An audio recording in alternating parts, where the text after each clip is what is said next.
Bismillahirrahmanirrahim. وَلْتَكُنْ مِنْكُمْ أُمَّةٌ يَدْعُونَ إِلَى الْخَيْرِ وَيَأْمُرُونَ بِالْمَعْرُوفِ وَيَنْهَوْنَ عَنِ الْمُنْكَرِ. Assalamualaikum warahmatullahi wabarakatuh. Mati peki baru berhenti beribadah. Kalau masih bernapas Pak, wajib bagi kita. Nah, untuk itulah seperti ayat tadi yang dibacakan kita oleh Pak Imam, itu ada nasihat besar Pak. Ya ayyuhalladzina amanu taqullaha, wahai manusia beriman. Jadi orang beriman itu Pak yang dipanggil untuk tugas-tugas dan larangan. Karena orang beriman itu yang siap untuk diperintah. Kalau tidak beriman Pak, susah disuruh, susah dilarang. Makanya alasannya, kalau orang beriman itu siap mendapat tugas, ya, dia dapat tugas. Ya ayyuhalladzina amanu, orang mengaku diri beriman. Satu, ittaqullah, mari kalian bertakwa kepada Allah. Nah, itu yang kita sudah perjuangkan 1 bulan Bapak. Orang bertakwa itu tidak menawar-nawar lagi perintah, tidak menawar-nawar lagi larangan. Bukan cuma disuruh bertakwa, tapi hakka tukati. Bertakwalah dengan sesungguhnya takwa. Takwa yang sesungguhnya Pak. Bukan takwa ya sekedar basa-basi. Seperti takwa di Indonesia itu Pak banyak. Ya, untuk dilantik menjadi ini manusia bertakwa. Tapi sesudah dilantik malah mengkhianati tugasnya. Tapi dianggap bertakwa. Kalau takwa menurut Quran, dia sudah sanggup untuk memenuhi tugas Allah Subhanahu wa taala.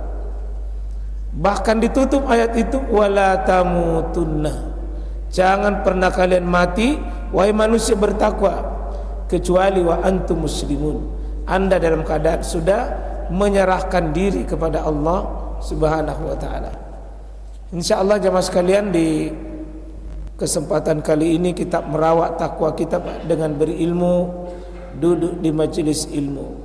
Insyaallah tema kita di kesempatan kali ini adalah tema pembahasan tentang Salat sunnah.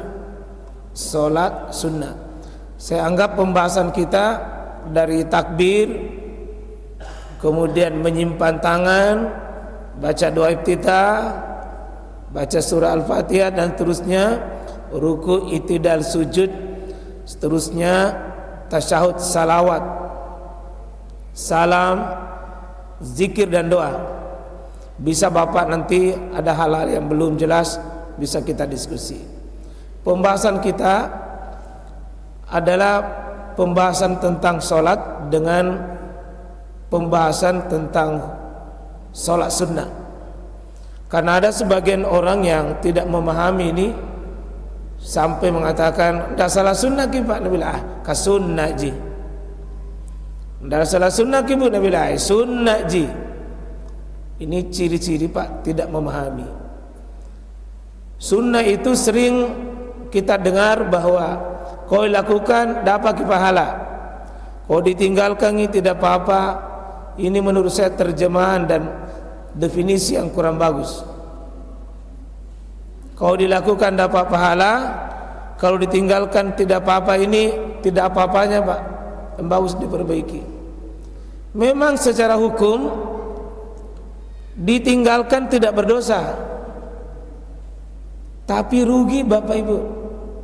Rugi kalau ada kesempatan salat sunnah, rugi kalau ada kesempatan salat sunnah lalu kita tidak kerja karena ada kesempatan. Menggunakan waktu itu sendiri Pak sudah kemenangan. Menyanyiakan kesempatan itu sebuah kerugian. Bukankah nanti Pak yang banyak manusia menangis itu di hari kiamat minta waktu? Nah kalau ada waktu itu Pak, gunakan waktu itu. Kalau wajib tidak bisa ditawar-tawar Pak. Kalau sunnah itu masih dikondisikan.